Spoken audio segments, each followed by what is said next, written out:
Our topic is the automobile culture, and everything, of course, that has happened to Korea has happened to the United States too, and some European countries. It begins with really it's quite simple and quite obvious. It begins with the fact that the possession of a car, the ownership of a car, is a symbol of having arrived. Pure middle-class values, bourgeois values. Have a car, you are prosperous, you have arrived, you are successful. And this need is huge in any middle-class society, and really huge in Korea, where middle-class values are so prevalent. And that need to appear to have arrived image. I'm not scorning it.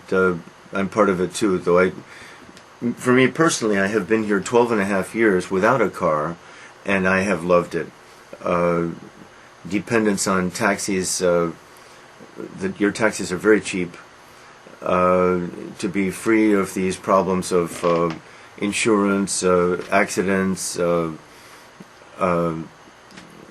fees. The idea of driving to Seoul strikes me as so insane, even now.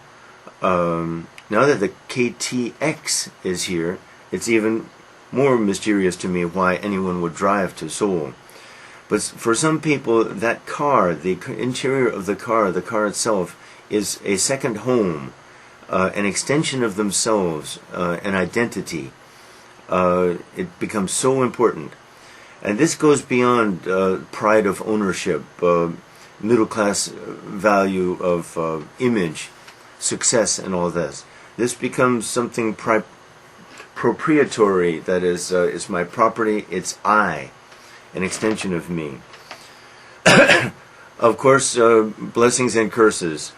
If we step back, if this helps at all, it's a cliche, I suppose, but every technological blessing is at the same time a curse, and brings concomitant, that's the third time I've used that word today,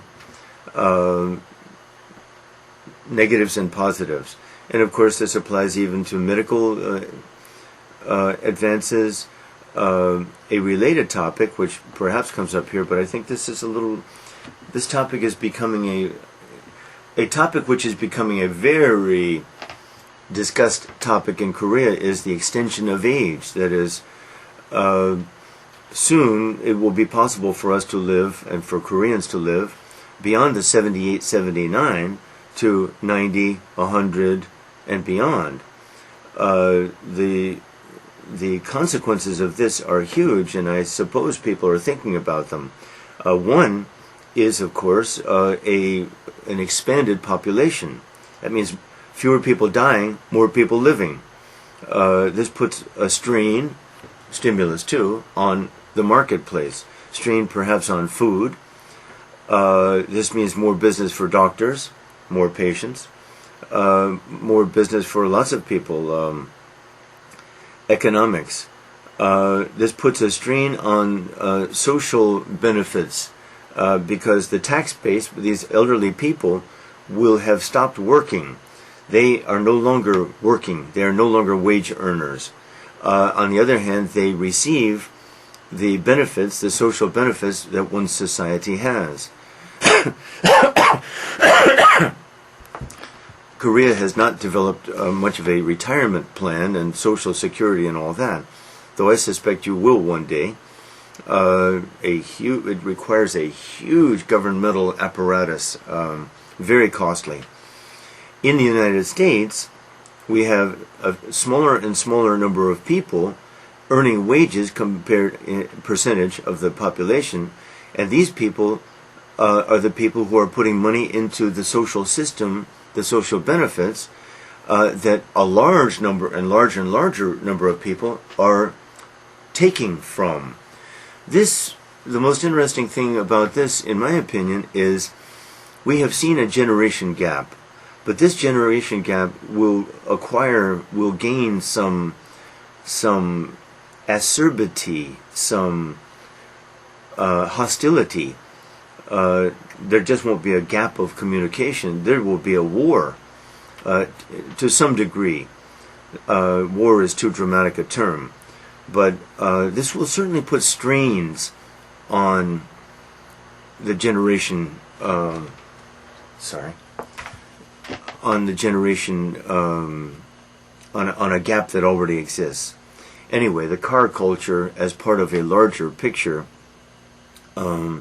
is a way to approach analysis of social problems, and it's certainly stimulating.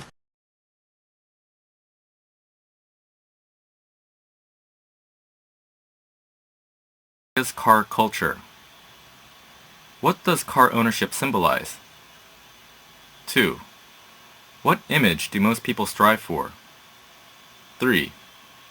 What is every technological blessing? 4. What's becoming a popular topic in Korea? 5.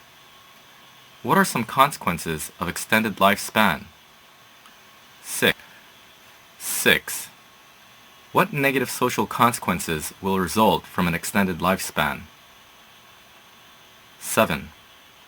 What are the pros and cons of car ownership in Korea? Why?